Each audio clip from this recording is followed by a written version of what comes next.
사사기 16장 21절에서 31절 말씀입니다.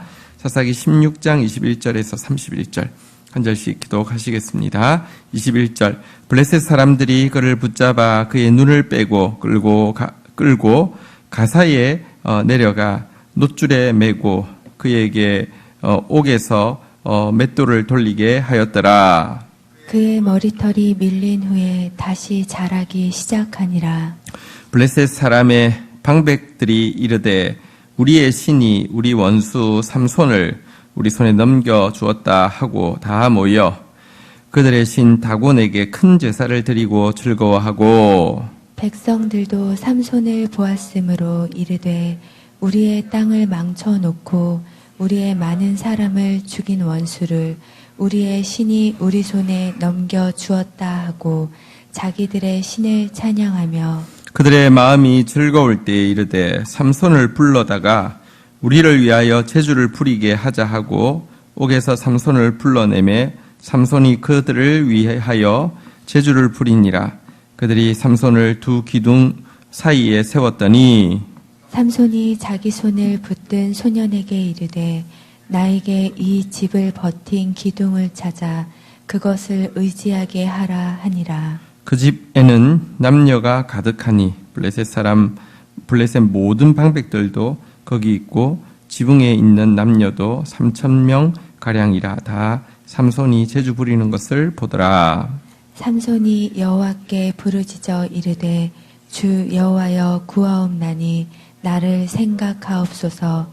하나님이여 구하옵나니 이번만 나를 강하게 하사 나의 두 눈을 뺀 블레셋 사람에게 원수를 단번에 갚게 하옵소서 하고 삼손이 집을 버틴 두 기둥 가운데 하나는 왼손으로 하나는 오른손으로 껴 의지하고 삼손이 이르되 블레셋 사람과 함께 죽기를 원하노라 하고 힘을 다하여 몸을 굽히매 그 집이 곧 무너져 그 안에 있는 모든 방백들과 온 백성에게 덮이니 삼손이 죽을 때에 죽인 자가 살았을 때에 죽인 자보다 더욱 많았더라. 31절 같이 읽겠습니다.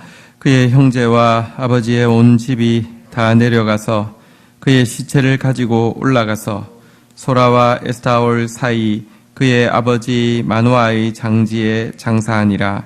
삼손이 이스라엘의 사사로 20년 동안 지냈더라. 아멘. 자, 어제 그가 이제 그 세 번째 여인 이제 드릴라에게 또 이제 세 번 이제 거짓말로 그러니까 거짓 비결을 알려줬다가 네 번째 이제 결국은 실토하고 나서 이제 결박당하는 모습을 보았는데요.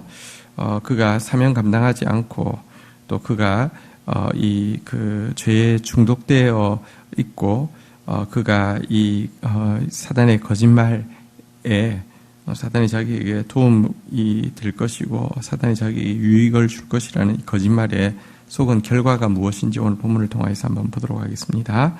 자, 21절, 22절 교독하겠습니다. 블레셋 사람들이 그를 붙잡아 그의 눈을 빼고 끌고 가사로 내려가 놋줄에 매고 그에게 옥에서 맷돌을 돌리게 하였더라. 그의 머리털이 밀린 후에 다시 자라기 시작하니라. 죄를 두려워하지 않았죠. 율법을 깨뜨리는 것을 두려워하지 않았고 죄에 중독되어 있는 정욕에 중독되어 있는 것 두려워하지 않았더니 죄를 두려워하지 않으면 죄의 노예가 되게 돼 있습니다. 이게 법칙입니다. 노예가 된 그는요 눈이 뽑혔고 놋줄에 매여 가지고 맷돌을 돌리는 큰 이제 연자 맷돌을 돌리는 그런 신세가 되게 되었습니다. 정말 비참하죠. 그런데 22절은 복선을 보여주고 있는데요. 머리털을 밀었지만 다시 자라기 시작했다 이렇게 이야기하고 있는데요. 삼손의 죄는 사실은 뭐 3-4번이란 말이 있잖아요. 쭉 진행하는 과정을 보면 이미 끝났습니다. 정말 죄에 철저히 중독되어 있었고요. 그렇게 무지막지하게 율법을 나시린하고 전혀 다르게 성결과는 전혀 상관없는 삶을 산 것 보면 끝난 것 같은데 한 가지 놀라운 것은 하나님의 은혜는 우리가 생각하는 생각보다 훨씬 더 크고 하나님께는 패자 부활전이 있고 다시 시작할 수 있는 기회가 있다는 것을 여기 다시 자라는 머리털을 통해서 암시하고 있습니다. 자, 이제 그가 이렇게 개인적으로 비참해진 것도 비참해진 것이지만 23절부터 24절, 25절까지 우리 한번 좀 교독하도록 하겠습니다. 23절 블레셋 사람의 방백들이 이르되 우리의 신이 우리 원수 삼손을 우리 손에 넘겨주었다 하고 다 모여 그들의 신 다곤에게 큰 제사를 드리고 즐거워하고 백성들도 삼손을 보았으므로 이르되 우리의 땅을 망쳐놓고 우리의 많은 사람을 죽인 원수를 우리의 신이 우리 손에 넘겨주었다 하고 자기들의 신을 찬양하며 예, 여기까지 읽겠습니다. 여러분, 그가 개인적으로 눈이 빠지고 놋줄에 매여서 옥에 갇혀서 맷돌 돌리는 것도 비참하지만 더 비참한 것은 그가 그의 사명을 내팽개치고 그의 성결을 내팽개쳤을 때 그 결과 여러분 한때 하나님의 사사로서 이 블레셋에게 두려움의 근원이었던 그가 이제는요 블레셋 신을 찬양하게 하는 도구가 되었다는 것입니다. 방백들도 자기 신들이 다곤이 이것을 넘겨주었다. 백성들도 자기 신인 다곤이 이 원수를 우리에게 넘겨주었다고 하면서 신을 찬양하게 하는 도구가 되었다는 것입니다. 얼마나 하나님 앞에 정말 그 불경스러운 결과를 낳게 된 것입니까? 그리고요, 우리 5절, 25절 보도록 하겠습니다. 같이 읽겠습니다. 시작. 그들의 마음이 즐거울 때에 이르되 삼손을 불러다가 우리를 위하여 제주를 부리게 하자 하고 옥에서 삼손을 불러내매 삼손이 그들을 위하여 제주를 부리니라. 그들이 삼손을 두 기둥 사이에 세웠더니 그리고 이제 진짜 두려움의 대상이었던 그가 이제 웃음거리, 비웃음의 대상으로 전락한 모습도 보여주고 있습니다. 사명을 망각하고 성결을 거듭찬 신자의 말로가 얼마나 비참한지를 삼손의 이 모습은 잘 보여주고 있습니다. 자, 그런데요, 이때 삼손이 이렇게 이제 하고 있습니다. 자, 26절, 27절 한번 보도록 하겠습니다. 삼손이 자기 손을 붙든 소년에게 이르되 나를 이 집을 버틴 기둥을 찾아 그것을 의지하게 하라 하니라. 그 집에는 남녀가 가득하니 블레셋 모든 방백들도 거기에 있고 지붕에 있는 남녀도 3,000명 가량이라. 다 삼손이 제주 부리는 것을 보더라. 자, 근데 이제 이것으로 정말 보십시오. 하나님께 수치를 끼치고 자신은 비웃음의 대상이 되고 눈도 빠졌고 옥에 갇혔고 놋줄에 매여 있는 정말 끝난 것처럼 보이긴 하는데요. 하나님의 은혜는 사실은 우리 생각보다 훨씬 큽니다. 측량할 수가 없습니다. 그가 이제 마음에 뭔가 이제 강한 믿음이 생겼던 것 같습니다. 그래서 집을 버티고 있는 주 기둥 두 개 사이에 좀 인도해 달라고 하고는 이제 그 사이에 서게 되었는데요. 그것은 블레셋의 모든 방백들이 다 모인, 그러니까 최고의 이제 행사가 된 것이죠. 또 이제 그래서 이제 제주 보기 위해서 다 모여 있는 빅 이벤트가 됐는데요. 이때 28절에 보면 삼손이 이렇게 기도하고 있습니다. 같이 읽도록 하겠습니다. 읽겠습니다. 시작. 삼손이 여호와께 부르짖어 이르되 주 여호와여 구하옵나니 나를 생각하옵소서. 하나님이여 구하옵나니 이번만 나를 강하게 하사 나의 두 눈을 뺀 블레셋 사람에게 원수를 단번에 갚게 하옵소서 하고, 자, 그가 기둥을 의지했던 이유는 하나님 앞에 기도하고 하나님께서 기회를 주실 것이라는 믿음이 있었기 때문입니다. 그리고 그는 기둥을 의지한 상태에서 하나님 앞에 부르짖었죠. 주 여호와여 구하옵나니 나를 생각하옵소서.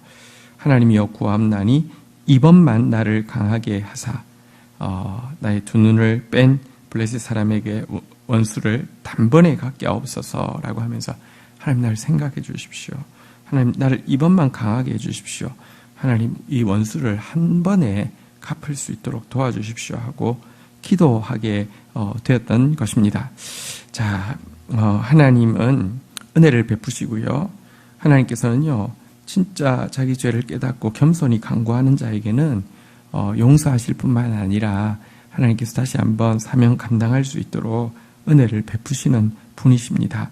이것에 대한 믿음이 있었기에 그가 지금 이런 이제 행동을 하면서 이런 기도를 할 수 있었던 것이죠. 여러분, 아무리 실패한 자리, 아무리 범죄한 자리라도요, 겸손하기만 하면, 하나님 앞에서 부르짖기만 하면, 하나님 다시 기회를 주십니다. 그리고, 사단이 야금야금 갉아먹다가, 이렇게, 이제는, 끝났다고 생각되는 것이어도요, 하나님은 한 방에 역전하십니다. 지금도 세상이 정말 지옥 마귀판이 되어가고 있습니다. 온 세상이 다 막 미쳐 돌아가는 것처럼 보입니다. 전 세계적으로도 그렇고 막 우리나라도 그렇고 지금 정말 제정신이 아닙니다. 상관없습니다. 여러분 예수 그리스도의 초림 때도 사단의 머리를 한순간에 깨뜨리셨는데요. 예수 그리스도의 재림 때도요. 여러분들 역사의 주관자이신 하나님은요, 한 방에 단번에 원수 넉넉히 갚으시는 분이십니다. 그래서 우리는 하나님의 말씀을 믿고 그 말씀이 이루어질 것이니 우리부터 말씀이 이루어지는 것에 마중물 대고자 또 이 아침에도 나온 것 아닙니까? 하나님 앞에 여러분들 가난한 마음으로 기도하기만 하면 하나님이 용서하시고 새 은혜를 베풀어 주시는 것을 믿고 부르짖는 저와 여러분 되시기를 주의 이름으로 축원드립니다. 자, 이제 그가 이렇게 29절, 30절 우리 교독을 하도록 하겠습니다. 삼손이 집을 버틴 두 기둥 가운데 하나는 왼손으로 하나는 오른손으로 껴 의지하고 삼손이 이르되 블레셋 사람과 함께 죽기를 원하노라 하고 힘을 다하여 몸을 굽히매 그 집이 곧 무너져 그 안에 있는 모든 방백들과 온 백성에게 덮이니 삼손이 죽을 때 죽인 자가 살았을 때 죽인 자보다 더욱 많았더라. 네, 이제 껴안은 상태에서 블레셋 사람과 함께 죽기를 원하노라 이렇게 외치면서 힘을 썼더니 하나님 힘을 주셔서요 집이 무너졌는데 그래서 그 안에 들어와 있던 블레셋 방백들과 모든 그 블레셋 사람들이 거기서 깔려서 죽게 되었는데 여기 보니까요 이런 표현이 있습니다. 한번 따라하겠습니다. 죽을 때에 죽인 자가 살아있을 때에 죽인 자보다 더욱 많았더라.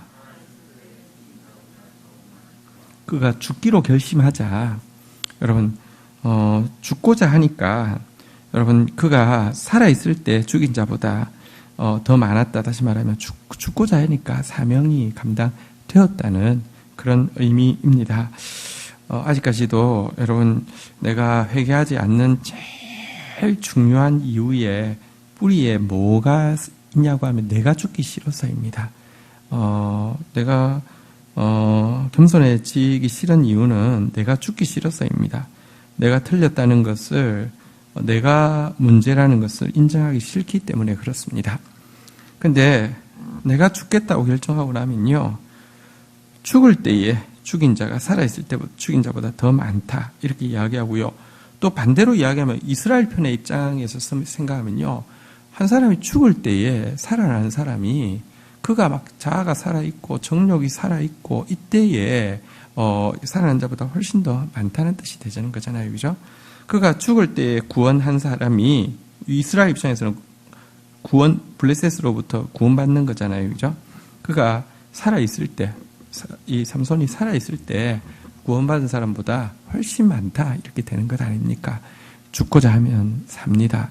여러분들 죽어야지 사실은 삽니다. 정말로 자기를 내려놓고 하나님 앞에 나아감으로 말미암아 하나님의 긍휼을 덧입는 저와 여러분 되시기를 주의 이름으로 축원드립니다. 그런데 그의 죽음이 어떤 의미를 가졌는지 31절 보면 이렇게 나오고 있습니다. 같이 읽도록 하겠습니다. 시작. 그의 형제와 아버지의 온 집이 다 내려가서 그의 시체를 가지고 올라가서 소라와 에스타올 사이 그의 아버지 마노아의 장지에 장사하니라. 삼손이 이스라엘의 사세로 20년 동안 지냈더라. 자, 근데요, 그 시신을 여기 보니까 형제들이 수습해서 왔다. 그리고 아버지 집에 잘 장사했다라고 되어 있습니다. 이게 무슨 의미일까요? 생각해 보십시오. 만약 블레셋 사람들이 이 일에도 불구하고 그 전체적으로 크게 생각하면 크게 데미지를 입은 게 아니어서 마치 예를 들어 9.11 테러 나서 쌍둥이 빌딩이 2개가 무너지고 거기 있던 뭐 인재들이 뭐 한꺼번에 그렇게 많이 사라졌지만 그게 미국 전체에는 사실은요 그 다음날 되면 또 돌아가요. 그러니까 세상이 굉장히 비정하죠. 그런 정도였다고 하면 여러분 삼손의 시체를 가져올 수 있을까요? 없을까요? 이거는 거기 이제 테러범이 이제 예를 들면 9.11 테러범이 거기 이제 이렇게 그 자폭 테러하고 이제 거기서 뭐 죽었는데 시신이 있다고 치십시다. 그걸 뭐 저기 그 자폭 단체에서 와서 수습해서 고향 가져갈 수 있습니까? 없습니까? 불가능하잖아요. 이 진짜 A급 전범인 이 삼손의 시체를 블레셋이 가져가게 하겠습니까? 혹은 가져가서 예를 들면 무사히 그러니까 엄밀하게 막 작전을 세워서 탈취해서 가져가서 아버지 그 이제 그 장지에다가 가족 묘에다가 장사를 했다고 하며 블레셋이 여전히 압제를 하고 있었다고 하며 여러분 와서 그거 다 파헤집지 않겠습니까? 당연히 그렇겠죠. 그거는 뭐 1순위겠죠. 자, 그런데 장사했다는 것은 무슨 뜻이냐고 하면 이 무너질 때에 블레셋 그 모든 방백들이 죽고 블레셋 체제가요 완전히 와해되다시피 해서 더 이상 과거처럼 이스라엘에 대한 압제를 행할 수 없었다는 것을 강하게 시사하고 있는 바입니다. 그래서 이것은요 그가 죽었지만 그를 통한 하나님의 뜻, 다시 말하면 그를 통하여서 블레셋에서 이스라엘을 구원하겠다는 하나님의 뜻은 이루어진 것입니까? 이루어지지 않은 것입니까? 이루어진 것입니다. 이게 놀랍습니다. 우리가 지금 삼손 이야기뿐만 아니라 앞에 나온 모든 사사 이야기에서 한 가지 놀라운 사실을 알게 되는데 세상이 어떻게 움직이는지를 설명하는 그 이제 관점을 2가지로 설명합니다. 하나는 영웅사관이라고 해서 영웅이 나타나서 세상을 바꾼다는 것이고, 하나는 민중사관이라고 해서 그 민초들이 그러니까 이런 대중들이 이렇게 세상을 바꾼다 이렇게 이야기하는데 성경은 이것도 저것도 다 틀렸다고 이야기합니다. 성경은요 정말 민초 같은, 다시 말하면 정말 힘없고 아무것도 아닌 사람을 들어서 하나님께서 영웅처럼 쓰시지만 영웅이 아닙니다. 이 사람의 위대함이 아니라, 여러분 삼손이 뭐가 위대합니까? 죄 지은 것밖에 없잖아요, 그죠? 근데 결국 그를 통해서 일을 하십니다. 그를 세우신 하나님의 뜻이 그가 회개하니까 결국 이루어졌습니다. 블레셋으로부터 구원하셨습니다. 그러니까 성경은 영웅 이야기하지 않습니다. 우리 나온 모든 사람들은 이제 보니까 GT를 통해서 자세히 보고 나니까 영웅이 아니라 정말 그냥 평범한 사람을 세워서 은혜로 사용하셨는데, 그게 은혜인 줄 알면은 끝까지 은혜인 줄 알고 은혜에 감사하면은 아름답게 사명 감당하는 것이고, 은혜인 줄 모르고 하면은 뭐랄까요, 이렇게 부끄럽게 사명 감당할 뿐이지 하나님의 뜻이 세상을 주관하고 있다는 것을 보여주고 있습니다. 죽음에도 불구하고 하나님의 뜻이 이루어진다는 사실, 이게 얼마나 놀라운 일입니까? 자, 그런데 한편으로는 그래도 죽음을 통해서 또 이렇게 주의 뜻이 이루어진다는 것은 일단은 우리에게 하나님의 뜻이 정말 내가 회개만 하면 결국은 하나님의 뜻이 이루어진다는 건 너무 든든한 것이긴 하지만, 만약 그가 성결하고, 만약 그가 소명을 붙잡고 살았다고 하면 이렇게 부끄럽고 아쉬운 죽음이 아니라 정말 영광스럽고 참 후회 없는 죽음이 안 되겠습니까? 바울 같은 이가 그런 이지요. 내가 달려갈 길을 마치고 선한 싸움을 싸우고 믿음을 지켰으니 이제후로는 나를 위하여 의의 면류관이 예비되어 있다 라고 하면서, 근데 보십시오. 이게 영웅사관이며, 근데 너희들은 어려울걸. 너희들은 턱도 없어. 너희 정도 해가지고 이것들아. 이렇게 끝나야 영웅사관이죠. 근데 그 뒤에 무엇이라고 합니까? 나뿐 아니라 주의 나타나심을 사모하는 모든 자들에게 이것이 예비되어 있다고 이야기하고 있습니다. 왜냐고 하면 바울은 압니다. 자기가 대단해서 그런 삶을 산 것이 아니라 주의 은혜가 훨씬 크기 때문에 그런 삶을 살 수 있었고, 단지 삼손과 바울의 차이점은, 삼손은 은혜로 모르고 살다가 마지막 순간 그냥 죽음 앞에서 그냥 은혜를 고백했을 뿐이지만, 바울은 매 순간 나의 나된 것은 하나님의 은혜라. 내게 주신 하나님의 은혜가 어때지 아니하여서 내가 모든 사도보다 더 수고했지만 이것도 내가 한 것이 아니고 주의 은혜다.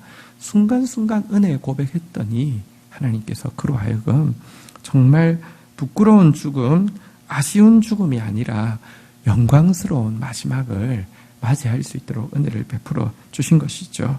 우리 이 삼손의 이야기가 이제 마치고 사사 이야기는 다 끝났습니다. 이제 내일부터 오늘 저녁 우리 금요 부흥 집회부터 이제 시작되는 이야기는 사사 이야기가 아니라 이 사사기의 가장 암울한 에피소드 2가지를 시대 순서가 아니라 그냥 이제 특집으로 뽑아내가지고 얼마나 암울한지를 이제 보여주는 2가지 이야기만 남았는데요. 이제 사사 이야기는 다 끝났습니다. 우리 이 삼손의 이야기 보면서 다시 한번 정말로 죄에 노예되지 않도록, 죄에 중독되지 않도록, 정말 율법을 깨트리는 것을 두려워하고 죄 짓는 것을 가장 무서워하는 그런 사람 되어지는 지혜자가 되어야 되겠다, 이렇게 또 결단하고요.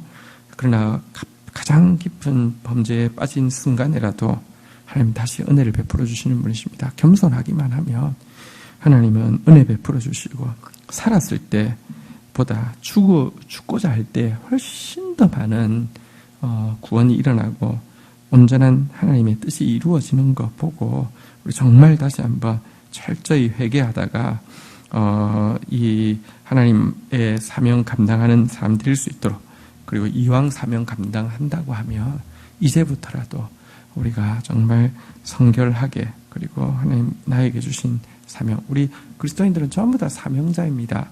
내가 하는 일이, 나의 가정이 우리의 사명의 자리이죠.